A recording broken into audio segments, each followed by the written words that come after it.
It's Wednesday. You all know what that means. We are live. It is the July 2023 preview, among other things, because this episode is loaded.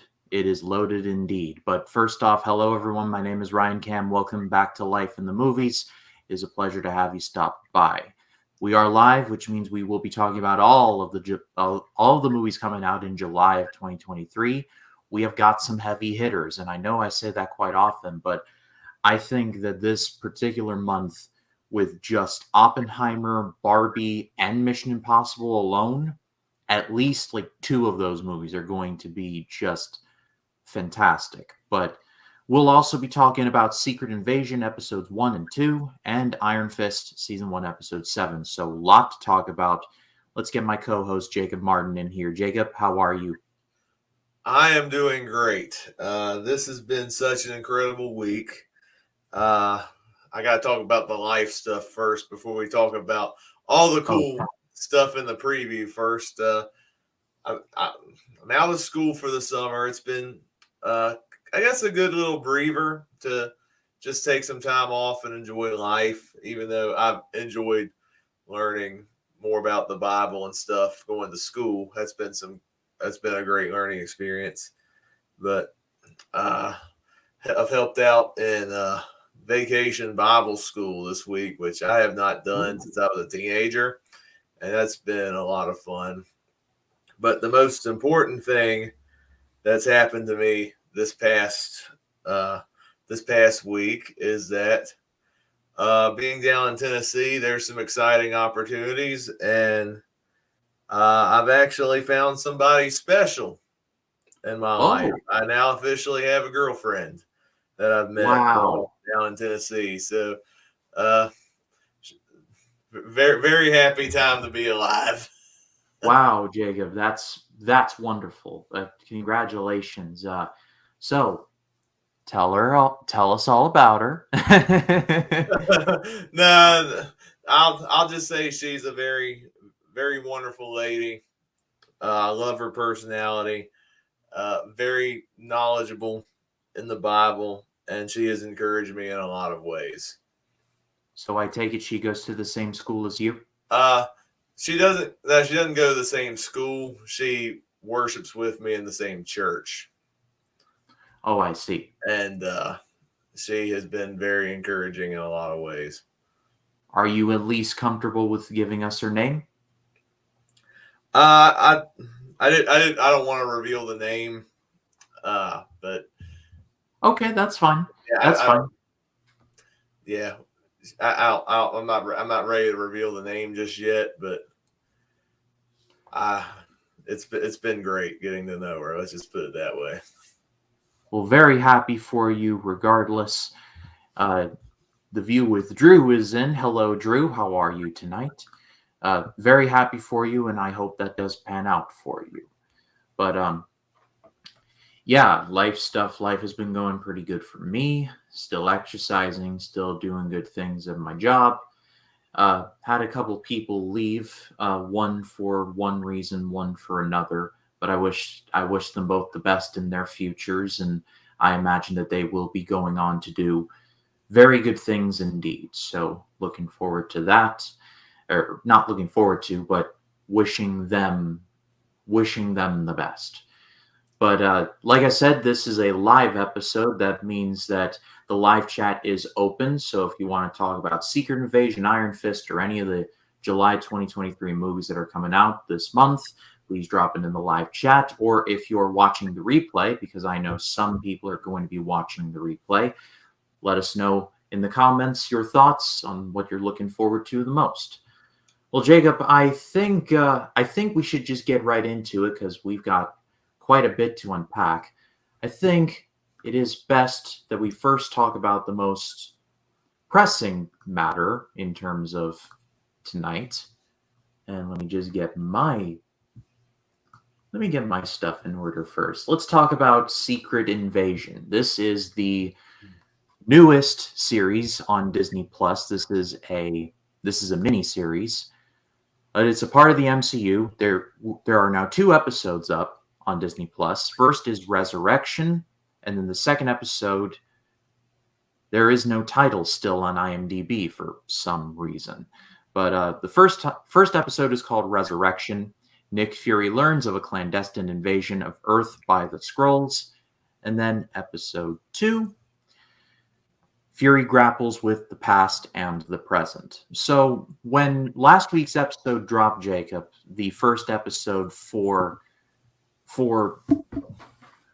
I can't think tonight, for Secret Invasion dropped, and I didn't watch it right away. I ended up binging the two. And so I want to yield to you first. What did you think of the first two episodes of Secret Invasion? Like them, hate them, think they were just okay? It was interesting because I was intrigued to check out the show. I'm a big Marvel guy. I know Marvel, their consistency and their quality hadn't been as strong as it's been since Endgame, but I was still open to checking it out. I enjoy Samuel L. Jackson as Nick Fury, and I was curious about the direction of the show. And I'd say, as a whole, I think these are two really good episodes.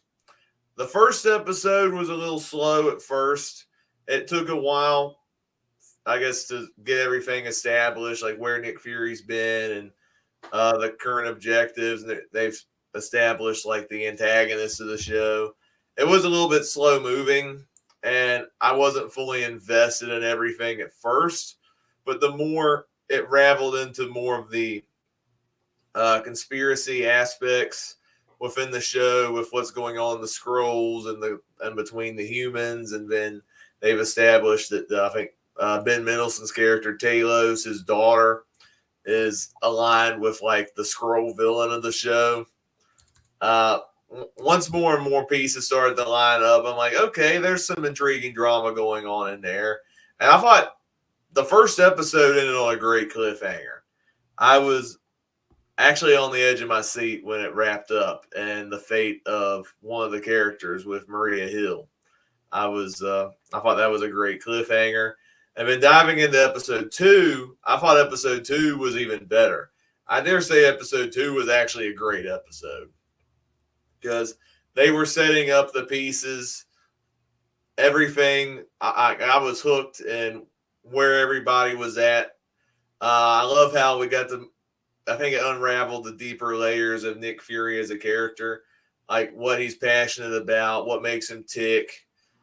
There was a lot to unpack in there, like when he thought he knew all about the Talos character, and then he just kind of snaps when turned out he didn't know everything about him. I thought that was a really well acted moment from Samuel Jackson. I also love the scene where he and Don Cheadle's Rhodes had that talk together. They started off as a friendly conversation. It started escalating and escalating the higher the stakes get. I thought that was a really well done scene. I think, like I said, just the overall tension in the episode, because even though it's between Nick Fury and the Skrulls, you don't know what's going to happen next, because the whole concept of the Skrulls is they're these shapeshifters, these aliens who disguise as human beings, and a lot of times you can't tell the difference between a human and a Skrull. So I think just the paranoia of this show is actually really effective, and I honestly don't know where it's going to lead in the remaining episodes. I think if the rest of the episodes are as good as this episode, I think Secret Invasion has potential to be one of Marvel's best shows. I know the MCU Disney Plus shows haven't always stuck the landing in their finales, like Moon Knight, for example, and She-Hulk especially, but I'm really enjoying Secret Invasion so far. I'm welcoming the serious tone. I'm welcoming just seeing a more grounded show in the MCU in comparison to some of the recent jokey stuff where I think the jokes went on too far, like She-Hulk and Thor: Love and Thunder. I think this is a very refreshing show for the MCU, and I hope it really pays off. And then the final twist where we find out more about Nick Fury and what that implies at the end, I'm like, okay, I don't know where that's going to lead, but again, an interesting way to end the episode. Yeah, and got a few comments. Drew's back out of the movies coming out in July. I'm easily looking forward to Mission Impossible 7. It will dominate the month of July. I'm also excited for Oppenheimer. Well, we'll be getting to those two movies very soon.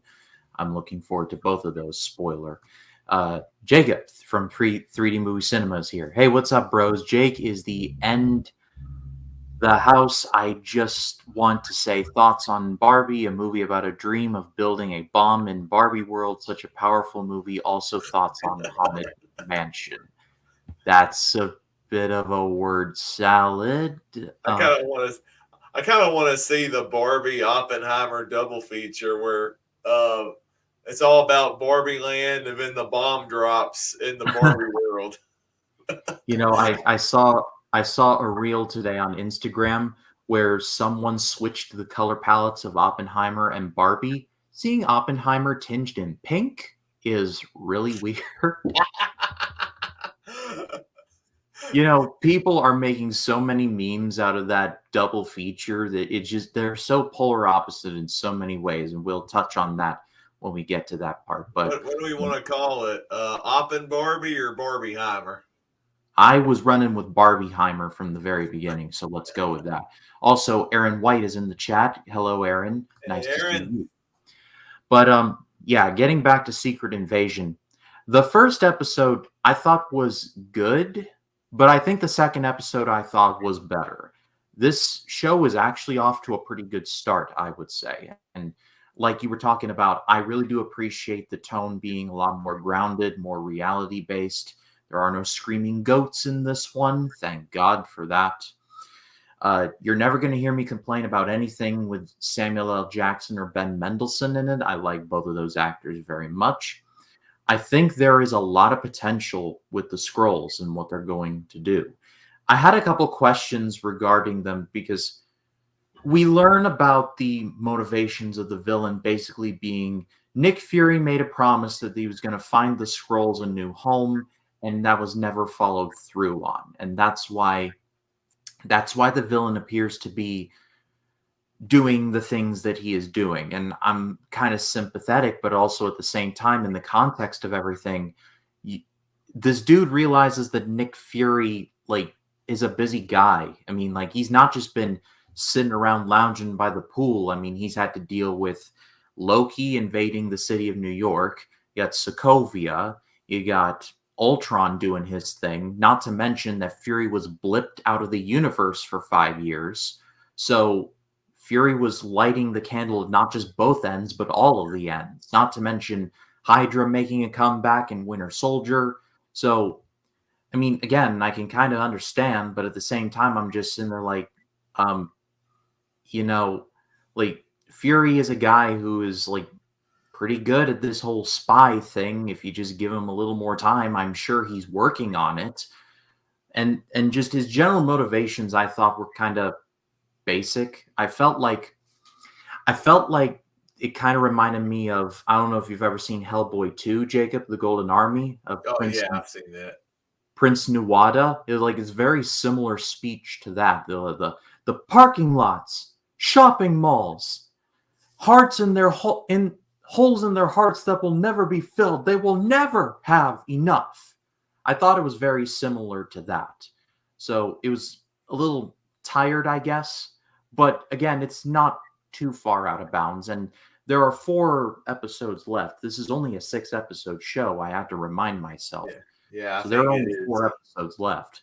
I think there is a world of possibilities with the scrolls, especially considering the fact that the scrolls can morph into anyone at any time. I think that opens a can of worms, especially involving people that we think are no longer with us. A certain Man of Iron and a certain Captain of America, certain come to mind. Now, I'm not suggesting they do that. Don't do that. But I'm just saying that those cards are officially on the table now. And I guess my point is I want to see where they go with it because keep in mind we're getting more scroll content coming later on this year with the Marvels. So I think there is some genuinely like, okay, let's see where we go with this. Yeah, I think whatever they tackle in this movie, I think the Marvels is going to be what whatever pays off in Secret Invasion is going to build up to whatever happens in the Marvels. And so I'm curious where that's going to lead in the long run. But going back to what you said about the villain in the movie, with that guy, I think Gravik's his name. I guess you got to keep in mind when Samuel Jackson, when Nick Fury made that promise, he was a little kid, and when little kids hear promises, they're like, it's got to be kept. And I Yeah. guess the older he got and hadn't really gone anywhere, I guess I can see why he would turn out the way that he did, because kids take promises more seriously, I think, than grown-ups. But I guess that's just It's literally like a pinky swear. Like you don't break that. So it's it's an interesting dynamic, but this show's got a good cast, like we've both been mentioning. Samuel Jackson, Ben Mendelsohn, but then there's also Olivia Colman, who I did not expect to see in this show. yeah, I remember hearing the casting news and I just kind of forgot about it, but she's pretty good in this show too. I mean, it's yeah, Olivia Colman, so of course. yeah. And then you got The Amelia interrogation Clark. scene that she was involved in episode 2, I thought was brutal. Yeah, it was nasty. Then you got Amelia Clark. It's always nice to see her. Yeah, Interesting to see what they do with that character as Talos's daughter. So yeah, we're just about a third of the way into the show, and I wasn't expecting much. I feel like the only headlines coming out of the first episode dropping was the fact that the intro was AI, which there were some people who were complaining about that quite a bit. yeah, I thought the intro looked very weird, but also kind of intriguing at the same yeah. time. But Yeah, I don't have a real opinion on the AI controversy. Now, I looked up some of the why people were upset about it, like, oh, it's AI, it's taking away humans' jobs, and then come to find out it was a visual effects company that still had humans work on the title sequence, but AI was just used as a tool. I'm like, yeah, in my opinion, if you use AI as a tool, I don't see what the problem is. That's just me. I had no problem with the title sequence. I saw it both times in both episodes. I'm like, yeah, it's weird looking, but I think it's supposed to like showcase the paranoia of the show, and I felt like it established that very well. So I don't personally have a problem with the title sequence, as hot of a take as that is. it kind of looked like if Vincent Van Gogh painted an alien invasion. Yeah, yeah, but the fact that that's what people are talking about more than the quality of the show, I'm like, really? Yeah, it's definitely forest through the trees kind of stuff, which is ironically enough an analogy that was used in the first episode. Jacob's back. Thoughts on Superman Legacy casting, and hear this. Haunted Mission or Haunted Impossible, Ethan Hunt in a haunted mansion turns out just Scientology conversion camp.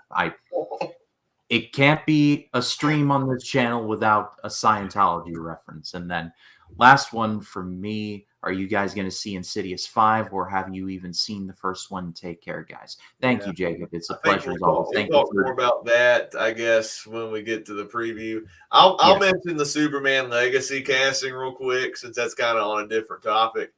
I do not know either of those two actors that they cast as Superman and Lois Lane. I wasn't familiar with either of them. I've not even heard of these actors. But I actually prefer if they had cast an unknown as Superman anyway, so I won't feel like distracted when watching Superman on the big screen. All I'm gonna say is I wish both of these actors luck, and I trust James Gunn. So yeah, I hope they do well in their roles. yeah, I hope so too. And just for the sake of being like saying their names, Superman has been cast as David Corenswet, who, to the best of my knowledge, the only thing I know him from is Pearl from last year. He Yeah, was the projectionist. He did not meet a good end, let's just say that. And Lois is played by Rachel Bros Brosnahan. I probably butchered that, and I'm sorry. But she was Rachel Posner in House of Cards, and she was in Patriots Day. So these are actors that have been in things, but just not they're really not like big mainstream actors. super high profile. And to be completely honest, I didn't really know who Henry Cavill was until he was cast as I Superman. mean, So either. And maybe that, that turned out to be great casting in the long run because, yeah, yeah, and he did his own stamp on the character. And I hope the David guy doesn't do copy what Henry Cavill did, but we get to see like a new stamp on the character that stands out, kind of like what Christopher Reeve did and what Henry Cavill did. yeah. I think it's important to remember also that we haven't seen what these people look like in their roles. It's just a basic, like, it's just basically WBD basically saying, like, hey, here's the cast. Like, it's basically a glorified announcement. And people just already have opinions on it already, even though we don't know what this dude looks like in the cape yet. We also don't know what this woman looks like as Lois Lane. So I'm holding off all opinions until I see what they look like in their actual attire and in the context of the movie that James Gunn is making. I'm holding off until I see physical evidence.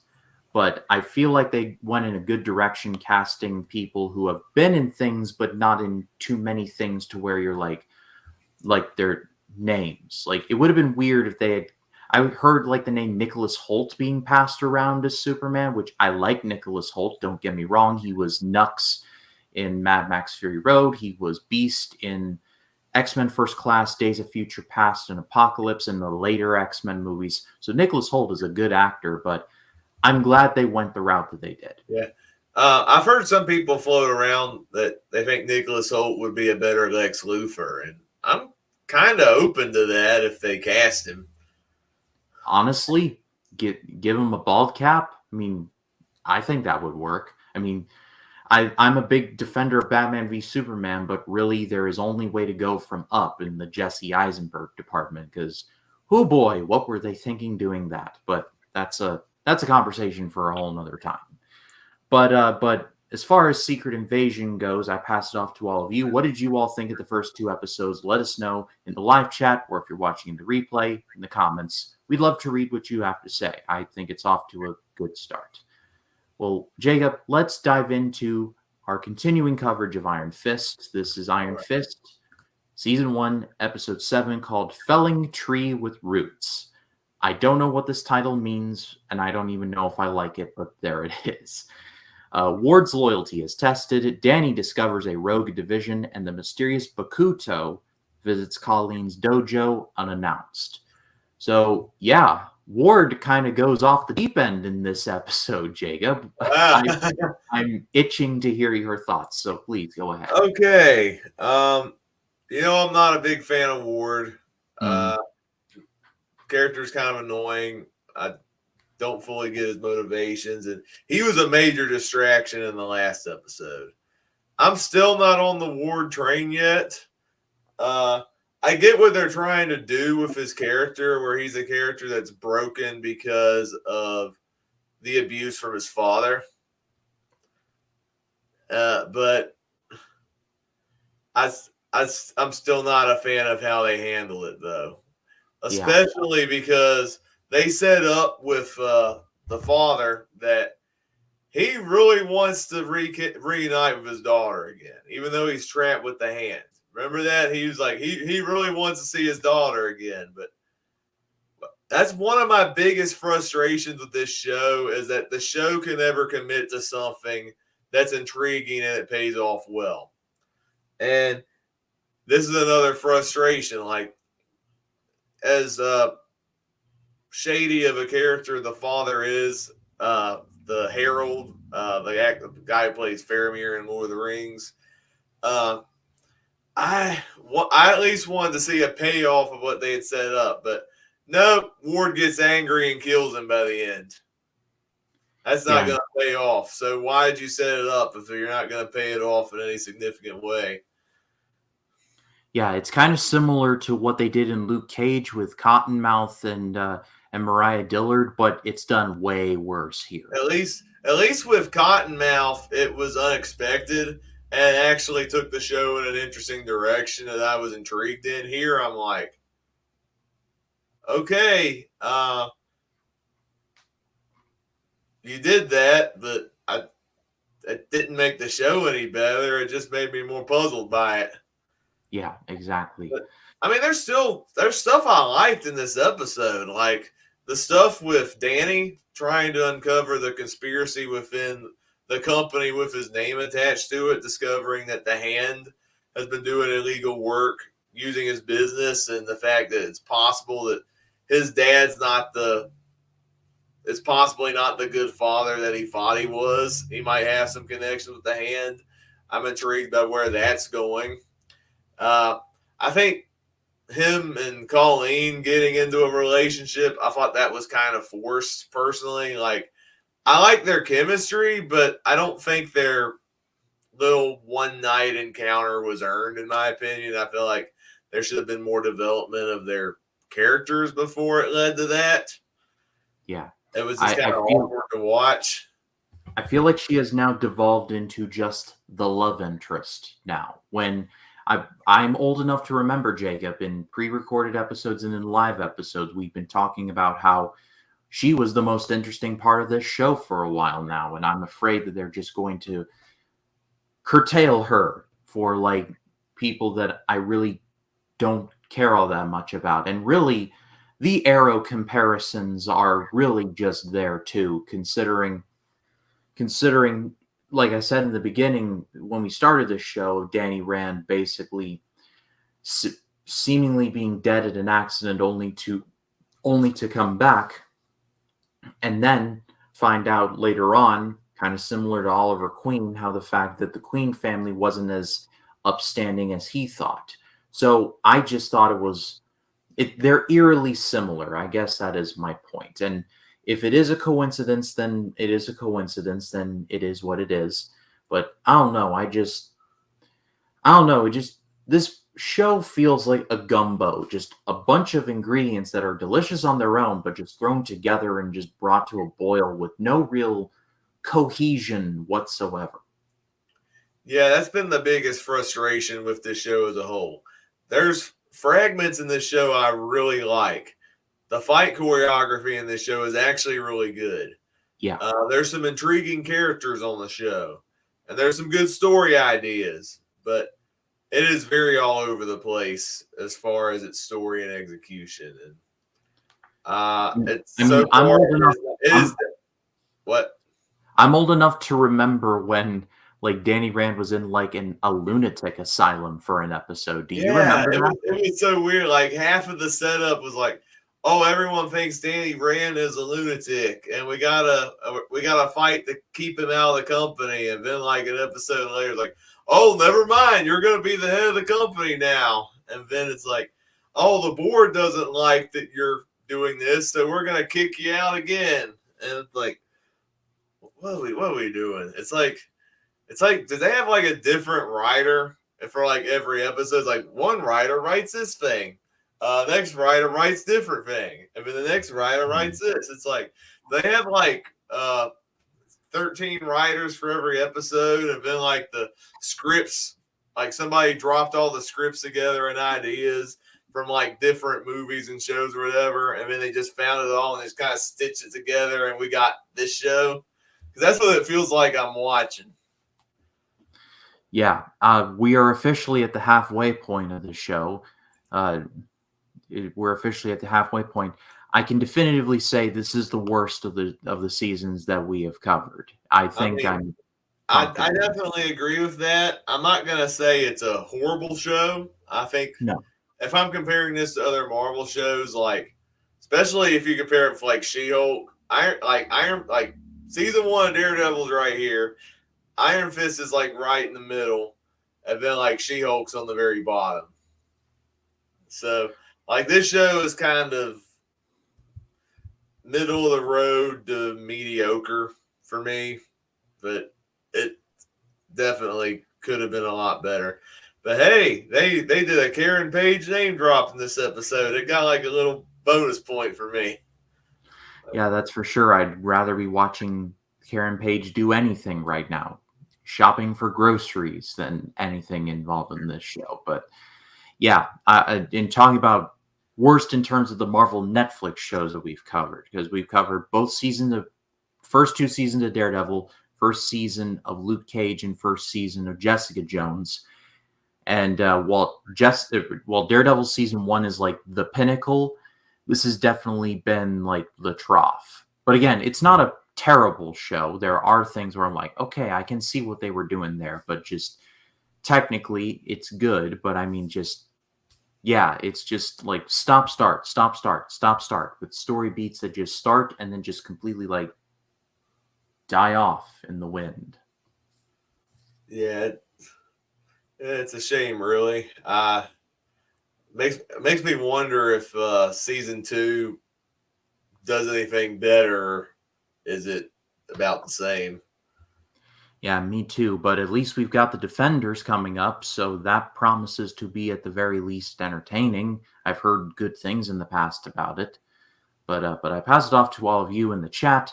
What did you think about Iron Fist season one, episode 7? Let us know in the comments. Love to read what you have to say. All right, Jacob. Main event time. It's preview time. Thank you for compiling the list as always. Before we dive into the movies proper, I was going to ask you if there is any ones that stuck out to you, and I'm sure that we will be getting to those. But just overall, as a month, think this is a pretty good month? Um, I'm not gonna lie. Half the trailers that I saw were mainly just on the okay side to me. Like there was quite a few that I'm like, there's might be some potential, but I'm not like in a super huge rush to see them. There's one trailer that looked, even though it does have some good buzz, it looked genuinely awful when I saw the trailer. And you might know what it is when we get there. But there are like two movies, even before we looked at all the trailers and preparing for this, that were already like some of my most anticipated of the year. So I'm excited for those two movies at least.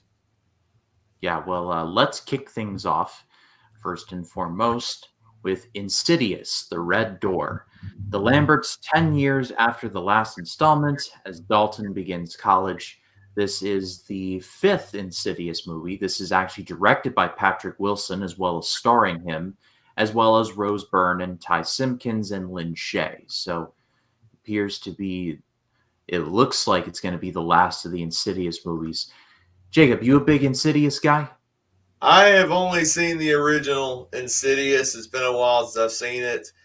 And I thought it was okay. Like I wasn't like particularly wowed by it. There's some decent stuff in it.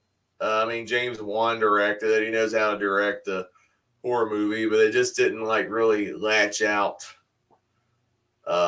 compared to, especially The Conjuring. Like The Conjuring, in my opinion, was a more effective horror film. Insidious is just kind of to me, so I never really was bothered to check out the other Insidious films. Um, Now they're doing another one with these characters 10 years later, I guess is mildly intriguing, but because I haven't seen the other Insidious movies, I didn't put this one high on my anticipation ranking. No disrespect to any fans of the franchise. It's more so I've not really caught up on the Insidious films, and this one this one didn't really I this is definitely not the one to watch considering I've only just seen the first film. So for me, I'm just gonna go 2 on it.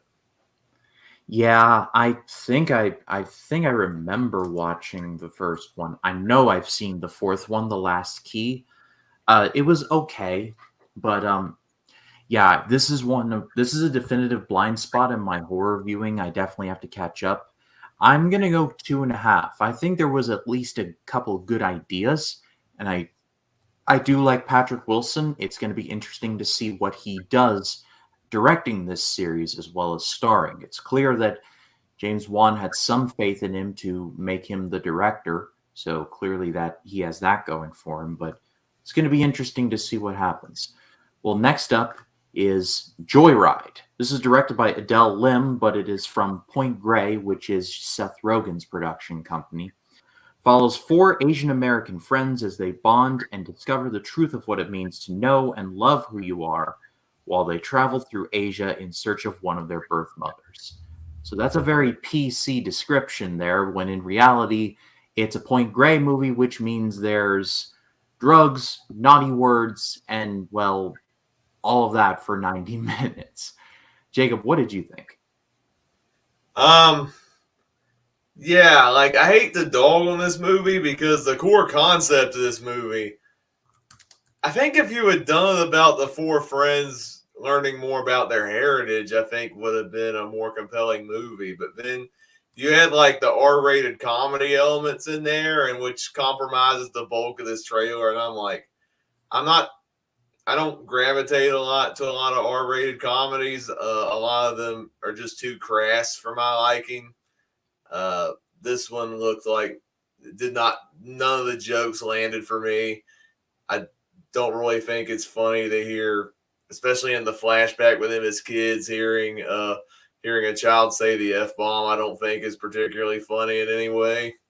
So that kind of turned me off. And then I think the one part in the trailer that made me laugh was when they had the grown women disguised as like a K-pop group. I thought was kind of funny, but then they kind of ruined the joke by singing one of the cringiest songs in recent years, "WAP" by Cardi B. Like, really?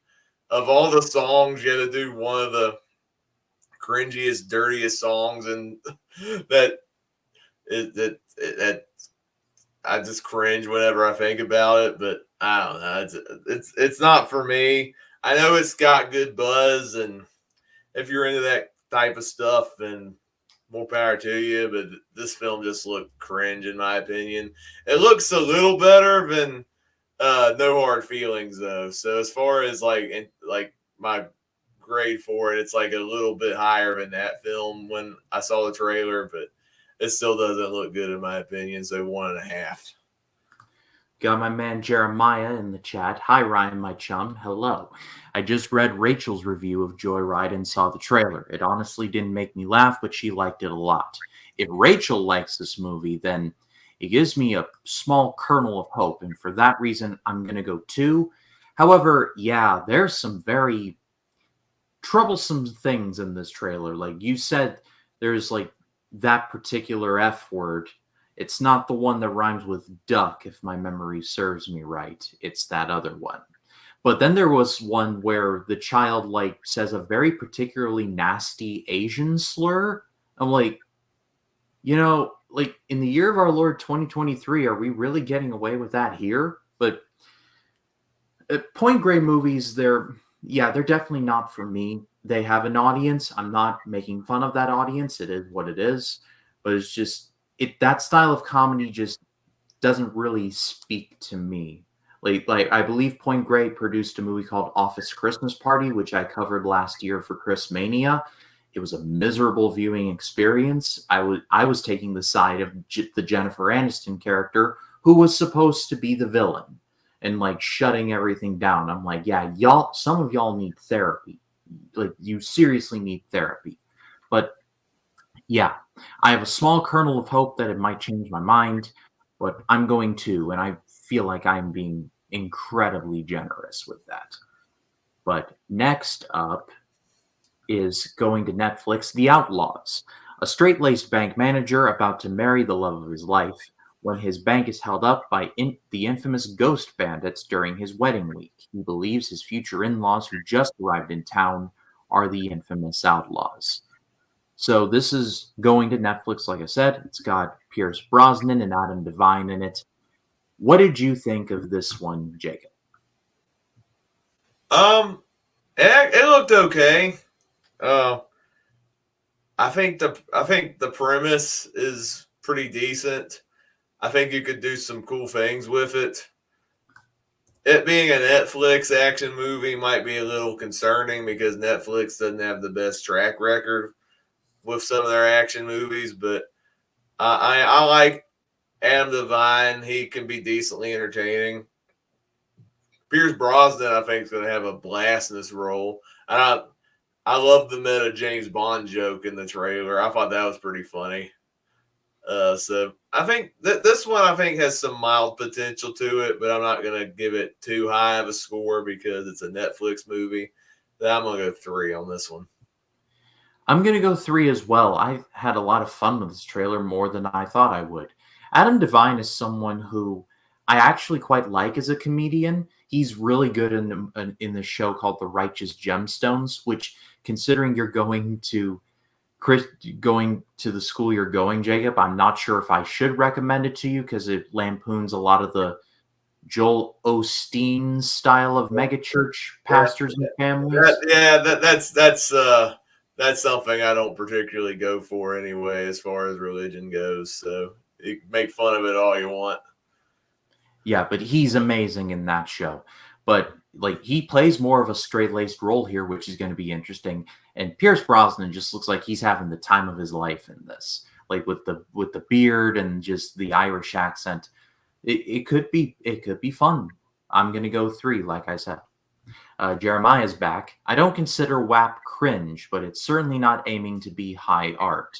I do love Sex Education on Netflix. That's my raunchy show. It's amusing and charming. I don't believe I've seen that show, but I'm not a particularly big fan of the WAP song. I'm not a particularly big fan of most current music. Like, you mean like 2000s is like as high as I'll go, maybe some 2010s. Actually, kind of like Imagine Dragons. I know that's going to lose some clout with me, but I don't care. Like, early 2010s is like my ceiling, but everything else I'm solid on. Uh, yeah, for me, it just depends on the song. Like, that's all, regardless of when it's come out. And WAP is definitely not high art. It's crap. WAP is crap. That's very nice. I see what you did there. Well, next up is the latest from A24. It is called Earth Mama, an intimate coming of age story of a pregnant single mother who embraces her Bay Area community as she determines the fate of her family. So, an actually quite grounded story from A24, who basically have a license to go crazy like whenever they want to. Jacob, what did you think of this one? Yeah, I actually prefer A24 movie. Like, as much as I enjoy Everything Everywhere All at Once, I actually prefer the A24 movies that are a lot more grounded and they tell like compelling stories that feel like it's real characters and their real life struggles. Like, I enjoyed movies like Eighth Grade and Lady Yeah. Bird. I think are some highlight films from that studio. This one, while uh, yeah, like, well, I don't think it's gonna be like, I'm not like highly excited to see this movie. I appreciate that it does exist. It does look like a sincere story about a mother trying to raise her child, and it looks like it's got some good acting in it. It's going to be lost in the crowd compared to some of the other July releases, but I think for what it's going for, it looks like it's going to be a decent movie. So I'm going to go 3.5 on it. Yeah, I'll go 3.5 as well. I like this trailer as well. Really, I'm afraid it's going to be one of those movies that just completely misses me. It happens more often than you think, but I think that this might. I hopefully it comes to more areas because, like I said, A24 they go crazy quite a bit, like I said. But like you brought up, Jacob, when they slow it down, you get movies like, dare I say, The Disaster Artist as a slowed down kind of one, but it's a biopic, so I guess you would consider that a slowed down movie. But Eighth Grade and things like that, when they do make more intimate stories, I feel like they do a very good job. So if this is the slowed down version of A24 and it's on the quality of like say Eighth Grade, I think there is potential there. But next up is a movie called Biosphere. So this movie stars Mark Duplass and Sterling K. Brown. In the not too distant future, the last two men on Earth must adapt and evolve to save humanity. Jacob, what did you think? Yeah, this was like the strangest trailer of all of them because the trailer did not reveal much. It was just two guys trapped in a bubble, and I didn't know where the story was going. But that made it more intriguing. Uh, I don't have much words to say on this one. I'm sure it's going to be well acted. I wonder if this is one of those movies where if the word of mouth grows strong, it encourages more and more people to see it so they can talk about it. kind of like what Parasite was back in 2019.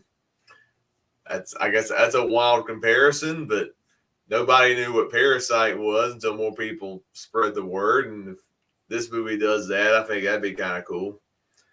I'm not gonna go as high on it as much as I enjoyed Parasite, but I it looks intriguing to me. I'm gonna go 3 on it. You know what? I'll meet you there. I'll go three as well. I think there is some potential there. I am a fan of Sterling K. Brown as an actor, so I think that there might actually be something here. I hope it gets a wide release. Like, not a wide release, but a wider release, I should say. But now let's get on to at least one heavy hitter. Now let's get into Mission Impossible Dead Reckoning Part 1. Ethan Hunt and his IMF team must track down a dangerous weapon before it falls into the wrong hands. Jacob, I think we should just give a 5 and move on. Yep, for Because sure. This is one of my most anticipated films of the whole year. I love the Mission Impossible franchise. I'm currently rewatching the whole franchise and the build up to this movie. This is this looks to be another amazing film. The bar has been set so high, especially after Fallout. Uh, it might. I'm not sure if it'll top Fallout, but I think it's going to still be another exciting, excellent Mission Impossible movie. Just the stunt work I've seen on display, just in the trailers alone, show it's going to be high quality action cinema.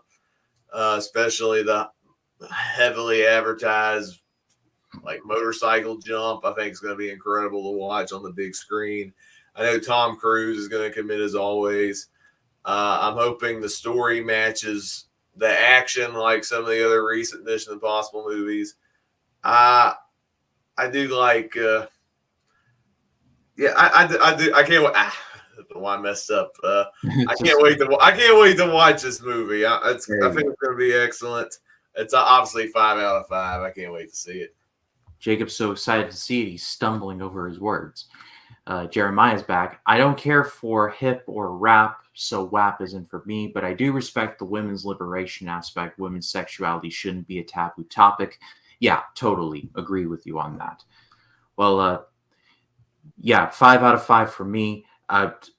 You could say many things about Tom Cruise, but I think the last thing that you can say is that the dude like is not committed to his art.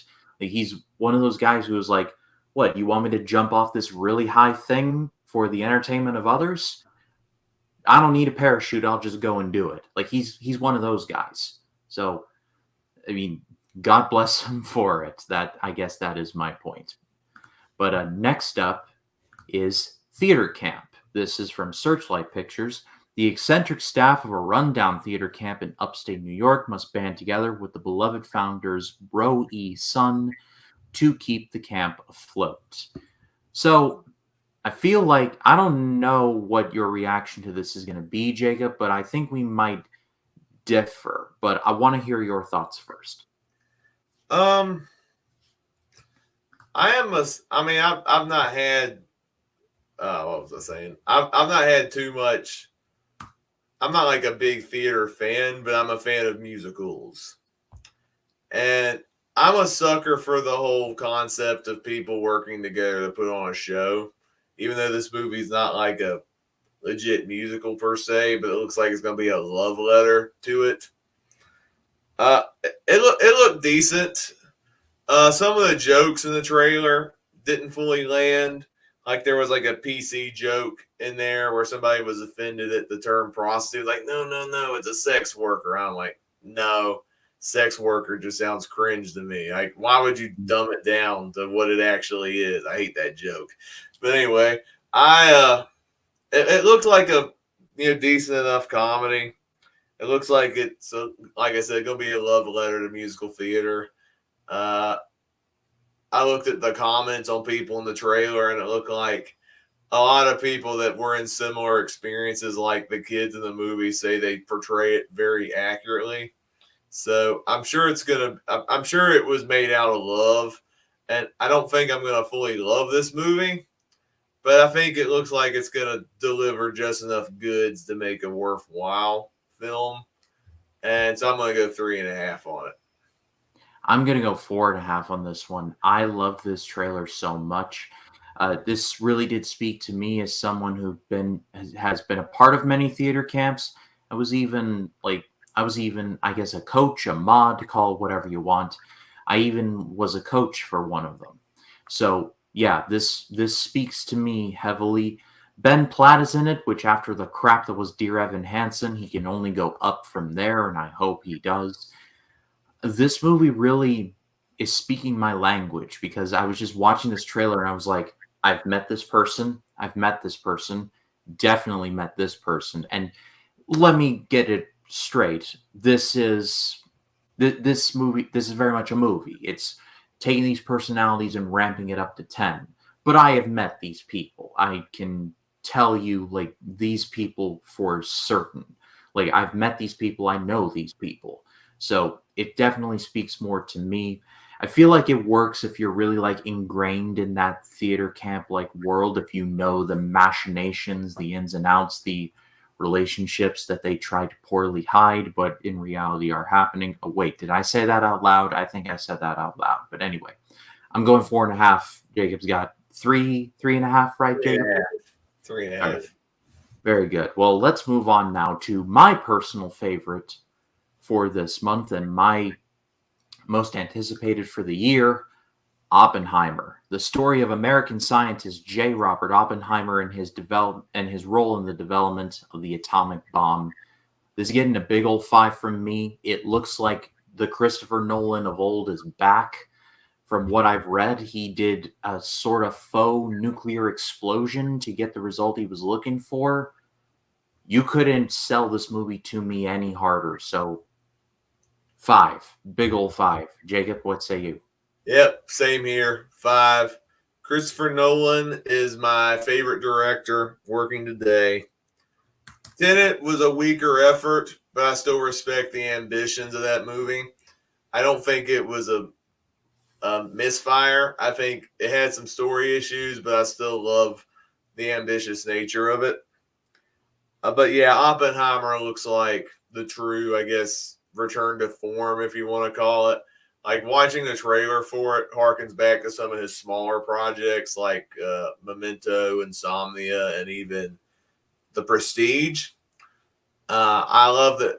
Yeah, he's going to do more of like a smaller scale drama with an ensemble cast. I mean, just the cast alone is worth checking this movie out with. Like Cillian Murphy, I think is going to crush it in the title character. Robert Downey Jr. You got Matt Damon, Emily Blunt, Rami Malek, so many other remarkable people that are involved in this movie. I think it's going to be incredible, especially on an ensemble level. And like you said, Ryan, he's recreating a nuclear explosion, not using obviously the actual atomic bomb. That would be deadly, but he somehow used stuff to recreate an atomic blast with practical effects.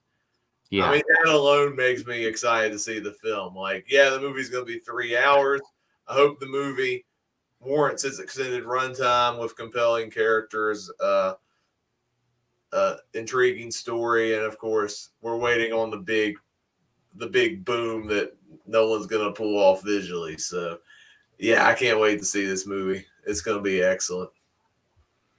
Yeah, without a doubt. But infamously, that same weekend, there's also a little movie called Barbie premiering as well. To live in Barbie land is to be a perfect being in a perfect place, unless you have a full on existential crisis or you're a Ken. That is literally the synopsis off of IMDb. So, from what I have gleaned from seeing the trailer multiple times now, this appears to be sort of kind of it's heavily inspired by the Truman Show, from what I have been able to understand. It Yeah. is directed and written by Greta Gerwig. It's also co-written, I believe, by Noah Baumbach. That is correct. It starred Margot Robbie, Ryan Gosling, Kingsley Benadir, who was also in Secret Invasion. So that dude is busy this month. Helen Mirren is the narrator. Michael Cera's in here. So yeah, I mean, when I heard that a Barbie movie was going to be made, because I am not Rachel from Rachel's Reviews, who has reviewed like a lot of Barbie movies. No judgment. I'm just saying that she has done that. But when I was like, the Barbie craze was like a little bit past that, isn't it? But I feel like they're going in kind of a meta direction, which not really big fan of meta movies, but I feel like if anyone's going to make it good, it's going to be the team of Gerwig and Bombach. Jacob, what do you think? All right, I have so many conflicting thoughts on this movie. I like Greta Gerwig's talents as a director. I'm a fan of Lady Bird. I thought Little Women was a pleasant surprise. So, if anything will make me intrigued to watch a Barbie movie, it's her. But there's been nothing about this movie that has particularly given me the rush to say, oh, I cannot wait to see the Barbie movie. It's going to be amazing. Like so many people on film Twitter are saying. Yeah, the movie looks visually dazzling. I think Margot Robbie was the best actress you could cast to play Barbie. Same with Ryan Gosling as Ken. And then Simu Liu, I think's his name, the guy who plays Shang-Chi. He's in this Yeah. movie. He's playing the other Ken. That's a good casting choice. But I think my two real issues with this movie, just from watching the trailer, rely on two things. One, it's weird how they're marketing this movie, like who they're trying to appeal this movie for. Like when you think of Barbie, you think, oh, it's going to be a kids movie, right? You're appealing this to kids, especially girls, right? But no, it's like a PG-13 comedy catered more so towards the millennial generation who grew up when Barbies were first around. That's a weird concept. Like, that's a really weird concept. I don't know what you're doing with this. I think you're kind of messing your general brand. Like, I don't know if like some younger kids are more excited to see this movie because it looks like they're going the meta approach and they make adult jokes that the kids aren't going to get. So kids might be bored by this movie. And then two, it's interesting you brought up the plot looks similar to the Truman Show. I was watching and I'm like, this looks like the Lego movie.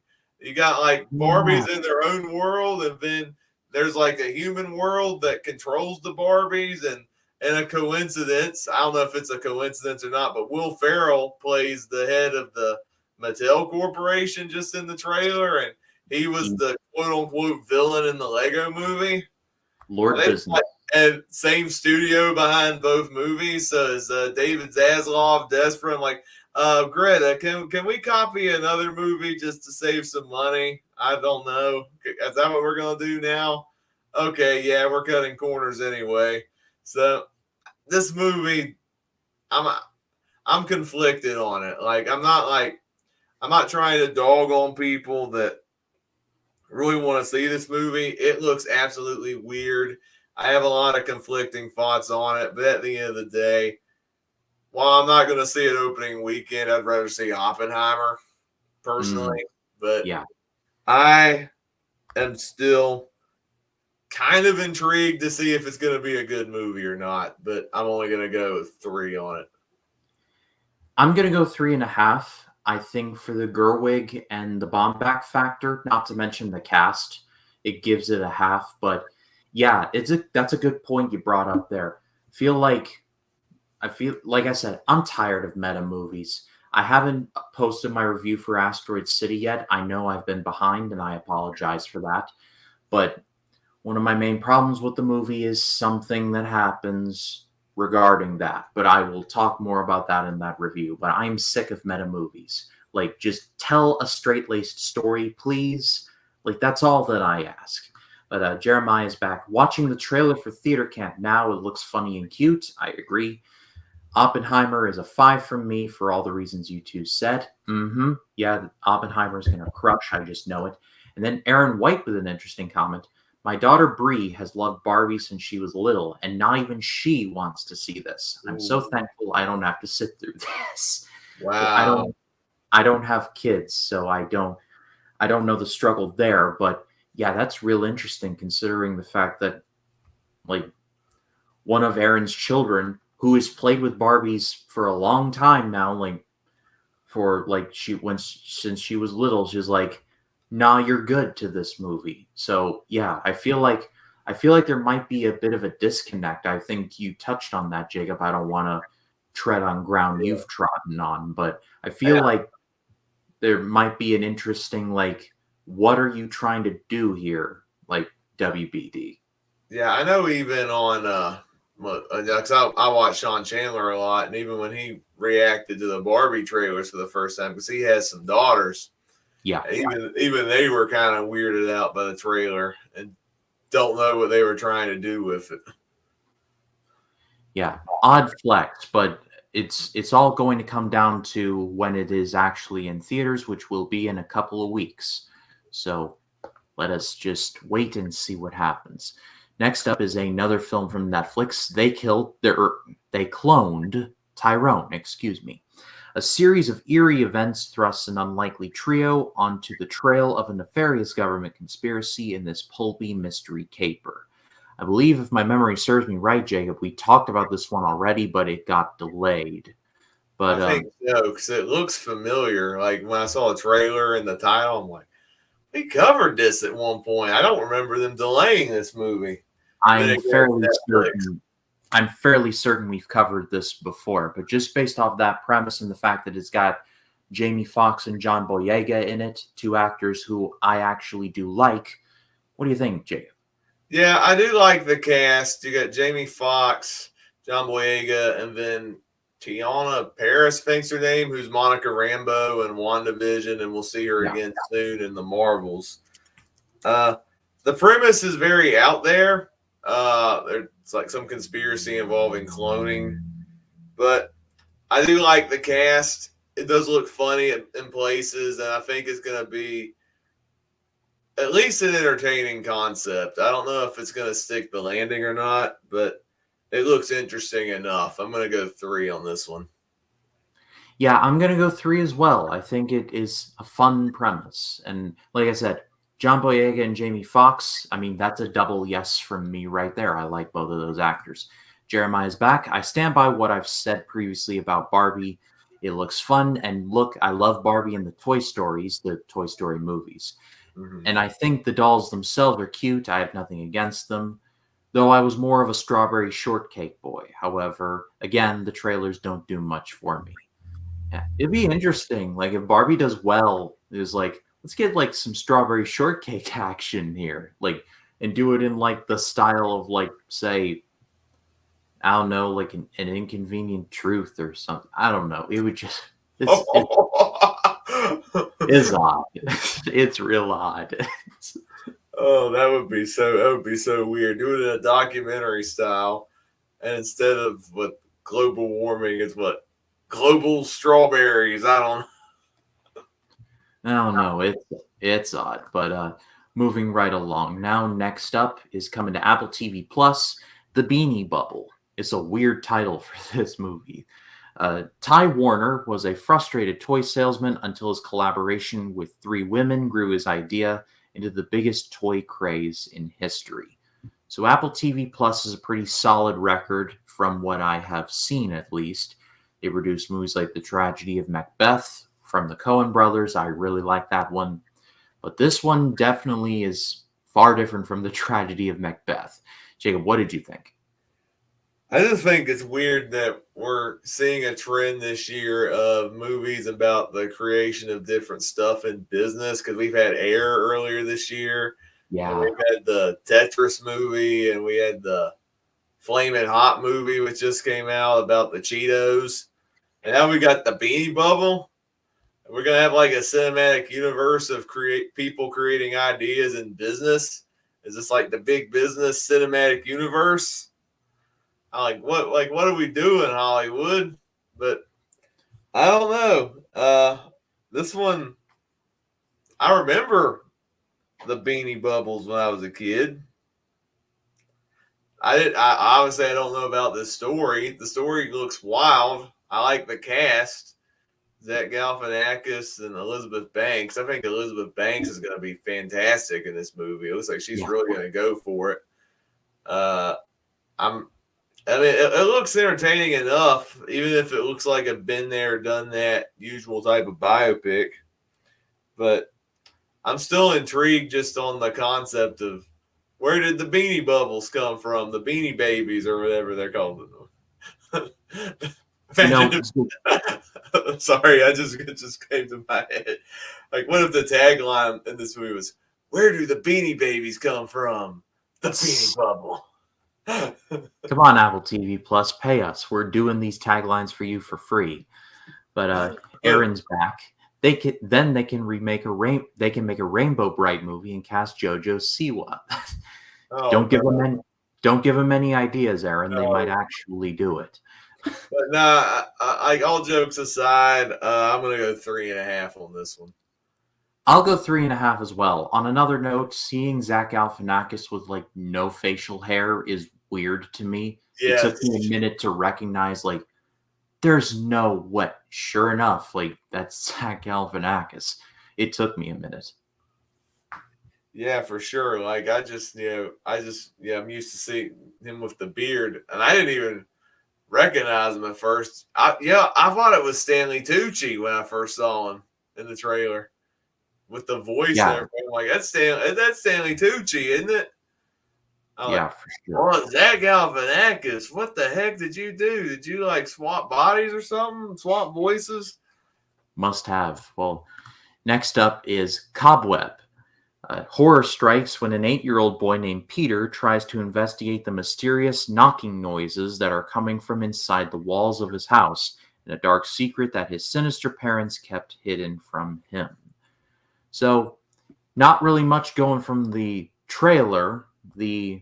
IMDb, the IMDb synopsis was very generic. Jacob, I pass it to you. What did you think? Yeah, I did not know anything about this movie going in. It was not on my radar, but now having watched the trailer, I'm going to go 4 on it. I am very intrigued by this movie. It looks like a very effective horror film.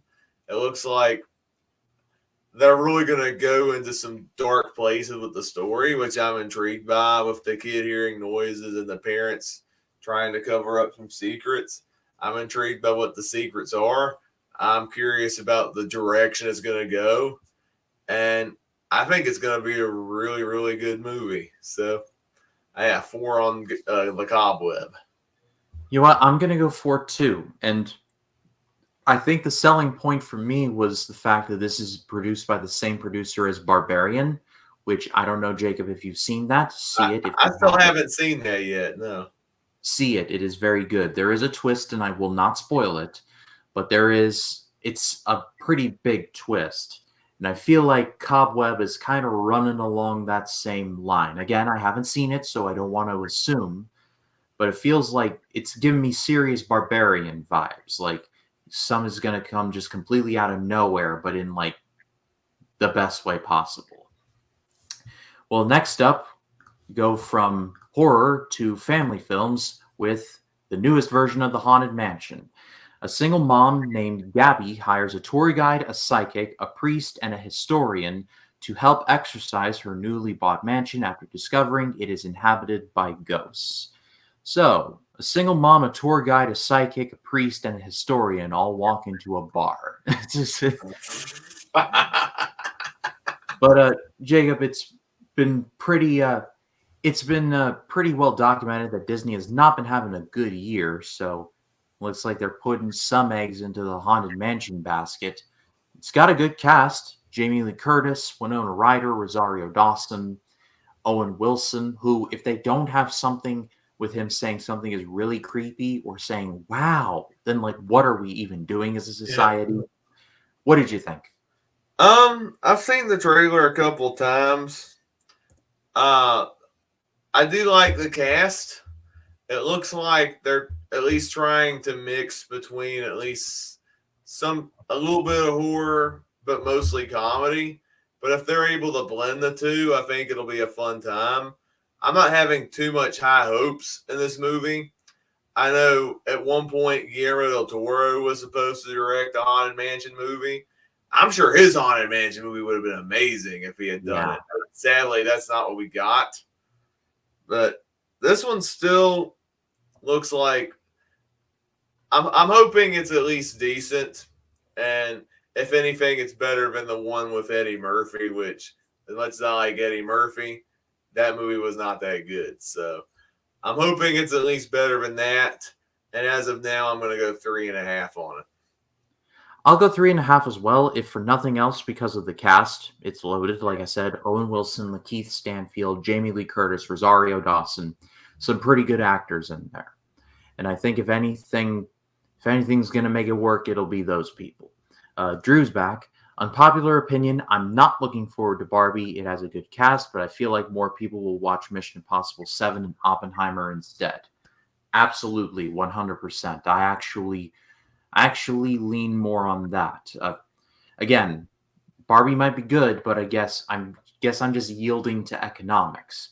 Mission Impossible is a brand, and Oppenheimer is directed by Christopher Nolan, who is a pretty well-known name in the movie world. So people are just going to flock to both of those. But Jacob, let's wrap things up with the most pleasant surprise of these trailers that I watched. I was not prepared for Sympathy for the Devil. After being forced to drive a mysterious passenger at gunpoint, a man finds himself in a high stakes game of cat and mouse where it becomes clear that not everything is as it seems. We got crazy Nick Cage back, y'all. Be very afraid, but very intrigued at the same time. Jacob, what did you think of it? It was awesome, wasn't it? Yes, this was an awesome trailer. I did not know this was a Nicolas Cage movie going in. I thought, Sympathy for the Devil, I thought it had something to do with the Rolling Stones because that's one I of was their going big to say. songs. But no, no. It's proven wrong. I'm glad we got this trailer because yeah, if you market a movie where it's Nicolas Cage going crazy Nicolas Cage and he's playing a villain, yes, sign me the heck up. I am so excited to see this movie just on that alone. Like, even if the story is crap, Nicolas Cage doing what he does best is going to be absolutely awesome. Even a movie as bad as Vampire's Kiss, which you just watched Ooh, for the first time, that yeah. movie is still fun to watch because Nicolas Cage is acting. Uh, Yes. I'm hoping this movie's better than Vampire's Kiss as far as quality goes. Also, I'm excited for this because of Cage. I'm gonna go 4 on this one. I'm going to go 4.5. I have a very soft spot for movies that take place in one location or like one car or just take place over the course of like a day or even just a night. And I feel like this movie is going to be one of those. Is like take place over really one long night for this poor, I want to say, the non-union legally distinct Uber driver played by Joel Kinnaman. Happy to see him in this as well. Jeremiah's back. I feel like Haunted Mansion looks overcrowded with characters, and the trailers haven't been very scary or exciting. It feels like a mishmash. I want it to be good, but I really doubt it. I Mhm. can definitely understand where Jeremiah is coming from there. It feels very star heavy, but like I said with my throwaway joke earlier, a single mom tour guide, all that walk into a bar. It feels like the beginning of one of those bad jokes. Yeah, I'm hoping. I guess I hope it's at least watchable. Yeah, Aaron White. Oh yes, I stumbled upon this trailer on accident, and Nicolas Cage looks crazy. Oh yeah, he certainly does. That very face-off vampire's kiss, like not Broken Arrow, but face. I said face-off, right? Yeah, you said Face Off, and Vampire's Kiss. That's a good comparison to make. And reminds me of Collateral with Tom Cruise. Yes, Yes, that's it. I didn't think of that when watching the trailer, but you're right. Yeah, I have a soft spot for movies that take place over like a day or even just a night, and Collateral is one of the best examples of that. Because Tom Cruise, if you want to see a different Tom Cruise, oh boy, watch that movie. He is something else in that movie.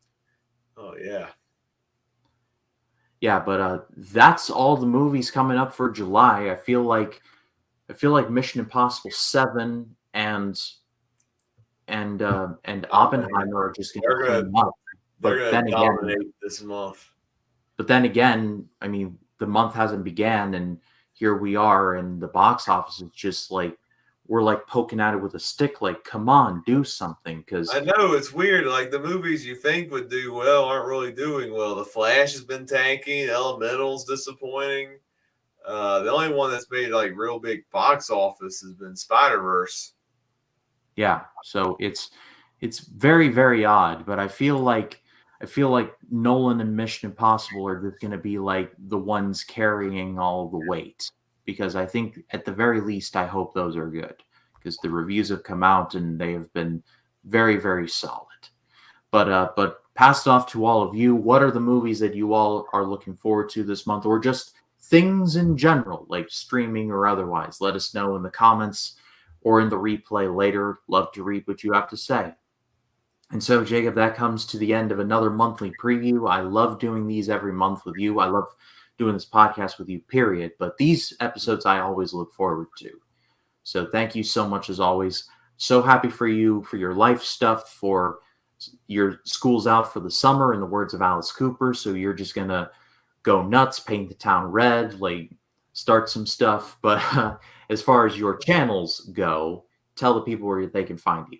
You can find me on Letterbox.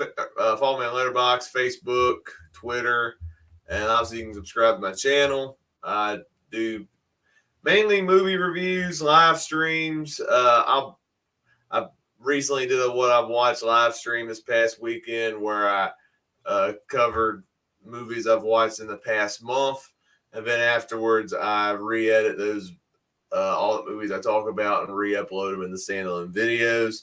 Earlier today, I uploaded my review collab of Mission Impossible 3 with Jacob Collins, the 3 movie cinema. Coming soon, either later this week or sometime next week, I will upload the Mission Impossible Ghost Protocol, which is a collab with Ryan Cam. It'll be an exciting one. And then I think other ones I'll upload this week, my thoughts on Pixar's new film Elemental, and also celebrating Disney review of the comedy drama Dan in Real Life starring Steve Carell. So be on the lookout for those coming soon if you missed the live stream. Yeah, Jacob's channel will be linked in the description. Go give him a subscribe. Congratulations for crossing 800. That is very exciting indeed. Very exciting. I didn't think I'd get this far starting the channel, but I definitely appreciate all the subscribers. Yeah, absolutely. And as for this channel, I have been behind slightly on talking about Asteroid City. That review will be up very soon. I will also be concluding my road to Indiana Jones and the Dial of Destiny by talking about Indiana Jones and the Kingdom of the Crystal Skull. It's going to be interesting to rewatch that. And then I will be reviewing Dial of Destiny as well as Ruby Gillman Teenage Kraken. So be on the lookout for those. But as for this show, thank you so much for watching. For those of you in the live chat, thank you so much for watching. If you're watching this in the replay version, thank you for watching. Comment down below, leave a like, subscribe. I'm on the way to 500 subscribers. 500. Yeah. So definitely want to get there. Got a lot of big plans coming up for the rest of the year. Got Scary Mania 4 all planned out. I got Chris Mania 2 all planned out. So yeah, it's going to be a mad dash throughout the rest of the year, and I hope you all are on board for that. But for Jacob Martin, my name is Ryan Cam. We will see you all in the next one. You all have a good night. Good night.